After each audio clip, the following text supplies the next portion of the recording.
Toledo, Ohio sits along the western tip of Lake Erie, where the Maumee River cuts through the city like a vein of steel and history. On clear days, the skyline rises modestly against the flat Midwest horizon, glass towers downtown reflecting the water, bridges arching over the river, and in the distance, the smokestacks and warehouses of the industrial districts that have kept the city alive for generations. It was in one of those industrial pockets off Front Street near the river docks that Great Lakes Industrial Supply had stood since 1978. The company started in a small garage when Maryanne Dalton, then Maryanne Kowalski, a sharp-eyed welder's daughter with a knack for numbers, saw a gap in the market for reliable parts and tools for the auto plants and glass factories booming around town. Over 40 years, she'd grown it into a mid-sized operation, warehouses stacked with bearings, hoses, belts, and fasteners, a fleet of delivery trucks, and nearly 300 employees who called it more than a job, it was family. Frank Dalton met Maryanne in 1985 at a supplier trade show in Cleveland. He was a quiet engineer from a farm outside Bowling Green, fresh out of the Army, with grease under his nails and a steady gaze. She was presenting on inventory efficiency, her voice cutting through the room like a torque wrench. They married 2 years later, no kids of their own, but Maryanne had Evan from her first marriage, a brief, stormy union with a salesman who'd vanished early on. Frank raised Evan like his own, teaching him to fish on the Maumee, fix carburetors in the driveway, and value hard work over flash. But Evan grew restless. By his 20s, he'd left for Chicago, chasing MBAs and venture capital dreams, visiting Toledo only for holidays with stories of big deals and bigger ambitions. Maryanne watched it all with a mix of pride and worry, confiding in Frank one night over coffee in their modest ranch house on the west side. "He's got my drive, but not my roots.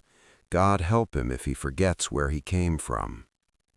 Cancer came quick in the end. Pancreatic, stage 4 by diagnosis. Maryanne fought it for 18 months, working from home until the last weeks, signing papers from her hospital bed at Toledo Hospital. Frank was there every day, holding her hand, reading her the employee newsletter aloud. She passed on a rainy November morning, the river swollen outside the window.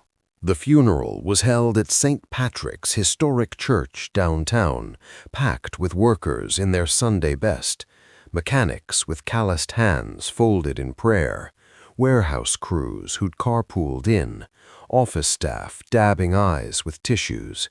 Evan flew in late, suit impeccable, condolences polished. Frank, at 59, stood graveside in the cold mist, feeling the ground shift under him like loose gravel. 5 days later, he returned to the office for the first time since her death. The building smelled of machine oil and fresh coffee, familiar and aching. He wore the same dark suit from the burial, tie loosened. The boardroom on the second floor overlooked the warehouse yard, where forklifts beeped and pallets stacked high. Waiting inside were the board, Dennis, the retired banker who'd chaired for decades, Mark, the CFO with his spreadsheets, Rita, operations head, who'd started on the floor 30 years ago, and Evan, seated at Maryanne's spot at the head of the table. Evan wasted no time. "We've moved quickly in this transition," he said, voice smooth as a sales pitch. "The board has appointed me interim CEO. We need fresh vision, modern leadership to take Great Lakes into the next era." He slid packets across the polished oak. Then, casually, "And Frank, effective immediately, we're letting you go. Grief leave, essentially. Optics with the staff, you understand. Generous severance, of course." The room went still. Rita's pen stopped mid-note. Mark avoided eyes. Frank felt the words land like a dropped wrench.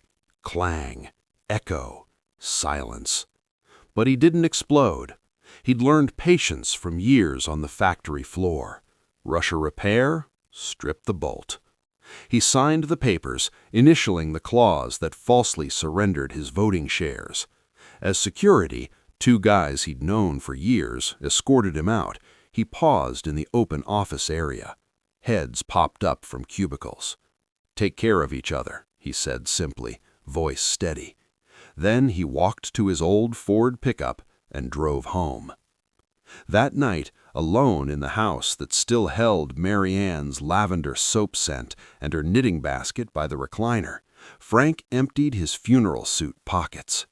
Out came a small brass paperclip, bent into a neat loop, with a sticky note in her unmistakable cursive. Blue folder, top drawer, spare office, if he ever tries it. Love you always, M. His breath caught. The spare office was the small room upstairs they'd used for taxes and old files.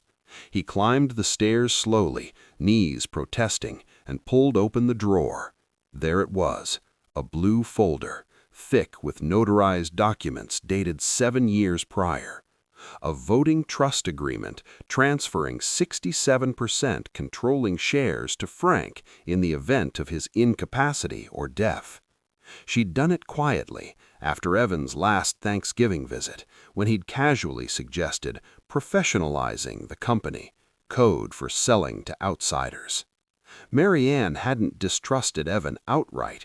She'd just known him, protected the legacy, the jobs, the people who'd built it with her. Frank sat at the desk until dawn, reading every page, the brass paperclip holding a loose corner in place. He didn't act rashly. Next morning, he drove downtown to Lou's Barber Shop on Summit Street, where Harold Klein, 72, retired corporate lawyer, old family friend, still got his weekly trim. Over the snip of scissors and scent of talc, Frank showed him the folder. Harold whistled low. "Ironclad, son. Notarized, witnessed, filed properly. But wait, let the boy overreach. Greed's a poor strategist." And Evan did overreach. Through quiet calls, Rita texting updates, loyal staff whispering, Frank learned the plans. Evan courted private equity firms from Chicago and New York, promising efficiencies. Layoffs, 53 positions, targeting veterans like Tom Riley, who'd been there 28 years, and Sheila in accounting, raising grandkids alone. Right-sizing, Evan called it, at a leadership lunch downtown. Innovation requires tough choices. Frank watched from afar, walking the river trails, fishing alone where he'd taught Evan to cast. Grief ebbed into resolve. He met Harold for coffee, planned carefully. 9 days post-funeral, Frank returned unannounced. The boardroom was full. Evan mid-presentation, slides projecting layoff org charts and deal terms, private equity reps on Zoom, a local reporter invited for positive coverage. Frank entered quietly, blue folder in hand. "Before any votes," he said, voice calm as a lathe at low speed, "open this." Documents circulated, gasps, verification from Harold's lawyer contact via phone, legitimate, controlling interest. Evan's face went ashen. The board voted swiftly, layoffs scrapped, deal terminated, Evan removed. As security escorted Evan out, past the warehouse where workers had gathered, cheering softly, Evan hissed, "You set this up?"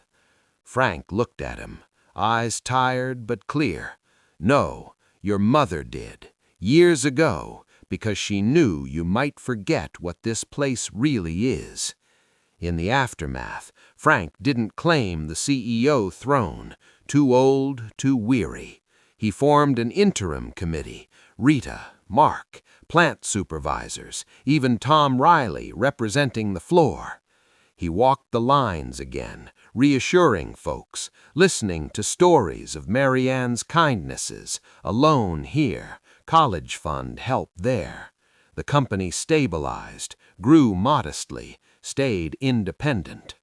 One spring evening, back in Maryanne's office, now shared, Frank sat at the desk. He pulled out that brass paperclip, fastened a memo about employee bonuses, smiled faintly through the ache. In Toledo, where the river keeps moving and reputations outlast ambition, justice doesn't shout, it waits, patient as a well-oiled machine, until the moment turns just right.